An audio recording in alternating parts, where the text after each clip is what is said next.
Ini adalah kebun kecil di belakang aku. Di sini ada berbagai macam jenis tumbuhan, sayuran, bunga, dan buah-buahan. Nah, kali ini saya akan mengobservasi tumbuhan sawi. Awalnya, sayuran ini sangat populer di kawasan Tiongkok. Namun, kemudian beberapa negara termasuk Indonesia, jenis sayuran ini telah tumbuh dan hingga maupun telah ini tidak ditanam pada bentuk rumah punya akan cepat punah. Bagian intinya dapat dimanfaatkan kecuali akarnya. Sifatnya yang mudah layu dan berbentuk warna membuat sapi tidak bisa dimasak dalam waktu yang lama. Biasanya dimasukkan di akhir proses atau hanya dibuat penghias makanan. Caisin atau sayur sawi hijau memiliki tekstur yang halus dan berbentuk dan tidak mampu membentuk coklat atau jeruk. Tanpa yang ditekankan langsung membantu hijau. Sedangkan daunnya yaitu lebar, panjang, tipis dan warna hijau. Sawi memiliki rasa yang sedikit pahit, namun renyah dan segar saat dimakan. Caisin merupakan jenis sayuran sawi yang sering ditemukan di pasar. Biasanya caisin digunakan sebagai sayuran tambahan untuk hidangan mie instan, mie ayam ataupun bakso. Dalam 50 gram atau 1 cendol caisin terdapat 15.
Kesimpulannya, cara mengurangi sampah di Indonesia yaitu membudayakan maggot dan memulai program mengelola dan memilah sampah antara organik dan anorganik.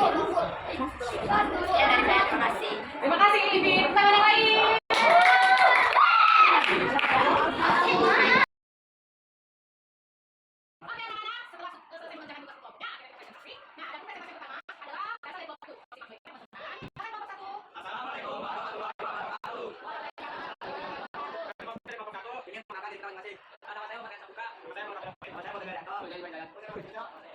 Jadi kebanyakan observasi di mana sejauh mana masalah sampah di Indonesia.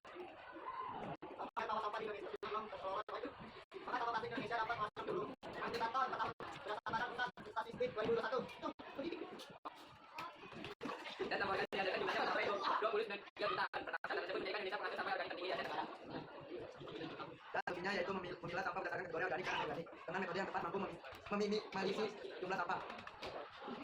Sampai contoh dampaknya yaitu memilih sampah pada mabot. Itu menghasilkan satu kelas kurang lebih 2 jam.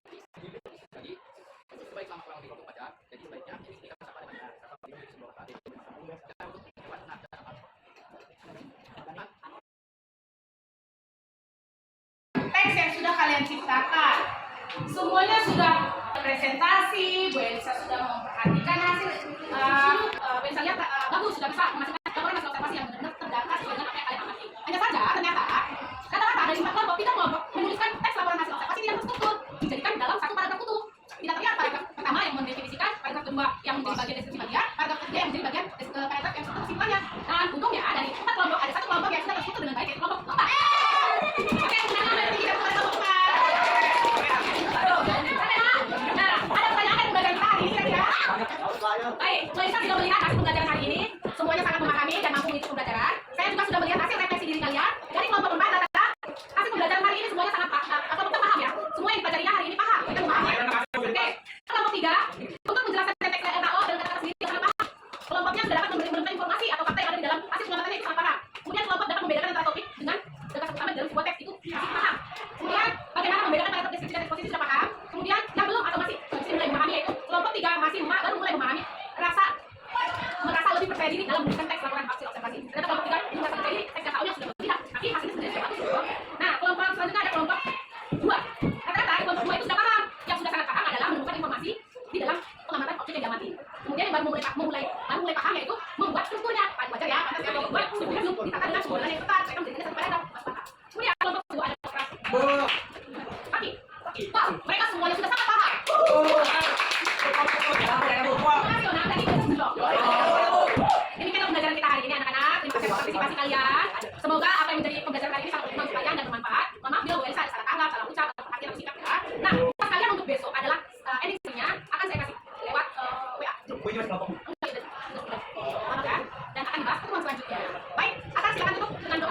semuanya sebelum kita masuk pelajaran aku ingin sholat dulu. Doa mulai. Amin. Salam. Assalamualaikum.